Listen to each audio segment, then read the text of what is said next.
তো গাইস, আজকে আপনাদের মাঝে অজানা কিছু তথ্য নিয়ে আসলাম। তো যারা যারা বই খাতায় বিশ্বাসী না, মানুষের কথায় বিশ্বাসী না, যারা টেকনোলজিতে বিশ্বাসী, তাদেরকে আজকে যে বুঝাইতেছি, একটু সরাসরি লাইভে দেখবেন। তো চলেন, তো আপনাদেরকে যে আজকে যে জিনিসটাতে বুঝাইবো, এআই। আমাদের দেশের মানুষ 90% মানুষ যারা আর কি এআই বিশ্বাসী বর্তমানে, তো তাদেরকে দেখাচ্ছি। তো এটা কতটুকু সত্য, এটাও আপনাদেরকে একটু প্রমাণ করে দেখাই। হ্যাঁ,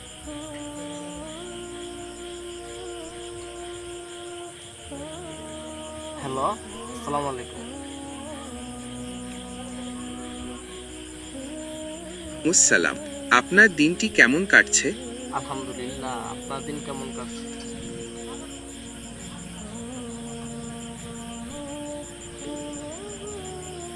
আলহামদুলিল্লাহ, ভালো আছি। আপনার দিনকাল কেমন যাচ্ছে? আচ্ছা আচ্ছা, আপনাকে একটা প্রশ্ন করি। ইন্নাল্লাহা ওয়া মালাইকাতাহু ইউসাল্লুনা আলান নবী ইয়া আইয়ুহাল্লাযীনা আমানু সাল্লু আলাইহি ওয়া সাল্লিমু তাসলিমা। এটার বাংলা এই ব্যাখ্যা করে আমাদেরকে শোনান।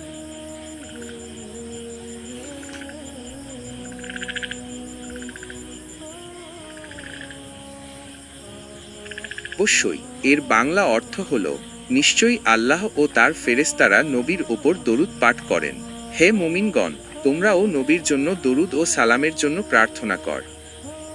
ব্যাখ্যা হলো, আল্লাহ ও তার ফেরেশতারা সবসময় নবীর প্রশংসা করেন এবং তার জন্য শান্তি ও রহমত বর্ষণের জন্য প্রার্থনা করেন।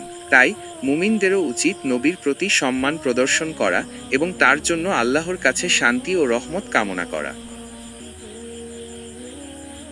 তো গাইস, সে কিন্তু সঠিক তথ্য দিছে। তাকে আর কিছু সঠিক প্রশ্ন করব, দেখি সঠিক অ্যান্সার সে দিতে পারে কিনা। আপনারা নিজ কানে শুনবেন।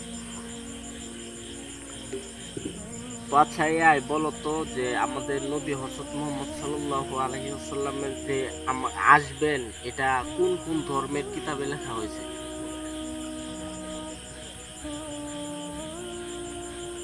নবী মুহাম্মদ 7 এর আগমনের কথা বিভিন্ন ধর্মগ্রন্থে উল্লেখ আছে, যেমন বাইবেলের ওল্ড টেস্টামেন্টে, বুক অফ ড্যানিয়েলে এবং হিন্দু ধর্মের কল্কি পুরাণেও তার আগমনের ভবিষ্যদ্বাণী করা হয়েছে।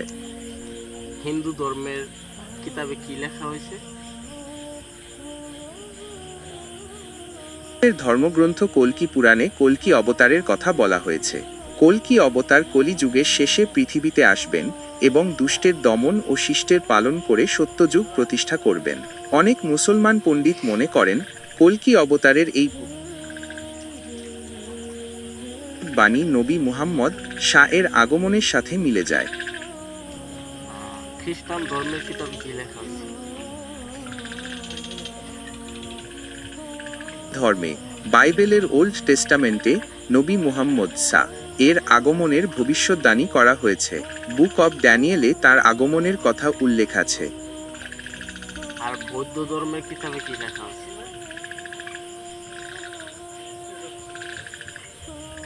ধর্মে নবী মুহাম্মদ এর আগমনের কোনো সরাসরি উল্লেখ নেই, তবে কিছু বৌদ্ধ পণ্ডিত মনে করেন যে মৈত্রেয় নামক একজন ভবিষ্যৎ বুদ্ধের কথা বৌদ্ধ শাস্ত্রে বলা হয়েছে, যার মধ্যে নবী মুহাম্মদ এর কিছু বৈশিষ্ট্য দেখা যায়।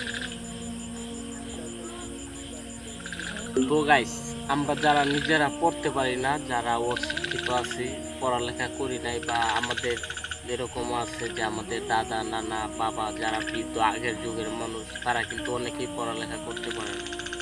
তো শুনতেই তো পারছেন। তো তাদেরকে বেশি বেশি করে শোনান যে আমাদের নবী হযরত মুহাম্মদ সাল্লাল্লাহু আলাইহি সাল্লামের যে সে আসবে, সে তার আগমনের কথা সমস্ত গ্রন্থের কিতাবে লেখা হয়েছে। তো আমরা মুসলমানরা অনেকেই বিশ্বাস করি, অনেকেই করি না, কিন্তু এটা আমাদের করতে হবে। আর অন্য অন্য ধর্মের ভাইয়েরা যারা বিশ্বাস করে না, হয়তো তারা বুঝে না, তাদের মাথায় সেই বুঝটা এখনো আসে নাই। তো সবাইকে, সবার জন্য দোয়া করব, আল্লাহ তাআলা যেন তাদেরকে সহি বুঝ দান করে। তো তুমি কিছু বলো। আমার কথা হইল, যারা জানে না তারা এআই দিয়ে জানুক, বুঝুক, রিসার্চ করুক। এখন তো প্রযুক্তির জায়গায় গিয়ে পৌঁছেছে, খুব শীঘ্রই অনেক কিছুই জানা যায়, হাতের মুঠোয় সব কিছু। এ নিয়ে রিসার্চ করুক। রিসার্চ করলেই তো অনেক কিছু পাওয়া যায়, কোন ধর্ম সত্য, কোন ধর্ম মিথ্যা, কোন ধর্ম অনুসরণ করা যাবে, কোন ধর্ম অনুসরণ করা যাবে না। আর এখানে কোনো বাধ্যতামূলক কিছু বলা হয়নি, কাউকে ছোট করে দেখার জন্য ভিডিওটি তৈরি করা হয়নি। কেউ খারাপ চোখে নেবেন না, এটা শুধুমাত্র আপনাদেরকে সাধারণ একটি জ্ঞানের জন্য তৈরি করা হয়েছে। আশা করি বুঝতে পারছেন। তো গাইস, যারা যারা এআই দিয়ে খারাপ কিছু করার চিন্তা ভাবনা করতেছো, খারাপ কিছু করতেছো, খারাপ পিকচার বানাচ্ছো, ভিডিও বানাচ্ছো, তারা এই থেকে বিরত থাকো। তো এআই দিয়ে ভালো কাজ করা যায়। এআই দিয়ে মানুষ কিন্তু অনেক টাকা ইনকামও করতেছে। তো তোমরা ভালো কিছু করো, পজিটিভ কিছু করো, নেগেটিভ চিন্তা মাথা থেকে ফালাই দাও। আর সবাই ভালো থাকবা, সুস্থ থাকবা।